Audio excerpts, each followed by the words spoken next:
Danny wrote about his most memorable experience for an essay competition. What do you think he wrote about? Read and find out. My most memorable experience. By Danny Ho. When I was 7, Mum and Dad said they had something to tell me. I thought that sounded exciting. What is it? I asked eagerly. Am I getting a new electronic game? No. Mum smiled. It's better than an electronic game. A computer? I asked. No, said Dad. You're going to have a baby brother. I was so disappointed. I didn't want a boring, smelly baby. It was awful news. The night before my brother was born, I stayed at Grandma's house.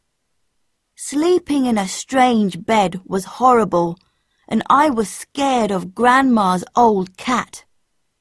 I was worried about meeting the baby. Most of all, I didn't want to share my mum and dad. The next day, Grandma took me to the hospital. Mum looked tired. Dad was very proud of her, and of Ken, my brother.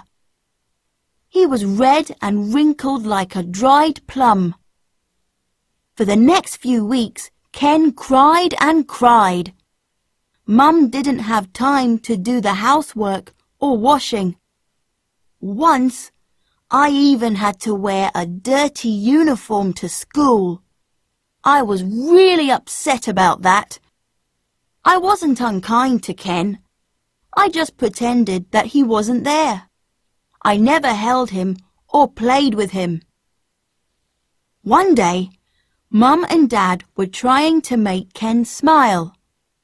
Dad was pulling silly faces, and Mum was playing with Ken's toes. Ken wasn't interested. I was reading a book. I peeked out at them and hid again quickly. Ken smiled. I looked out again.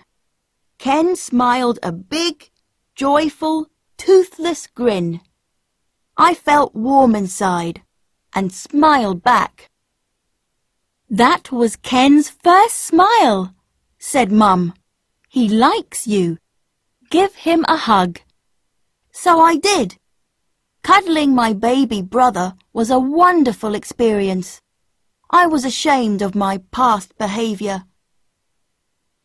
Ken held my finger tightly and smiled. It was an amazing feeling. Now my brother is 4 years old. He smiles all the time, but I'll never forget his first smile. It was better than an electronic game and a computer.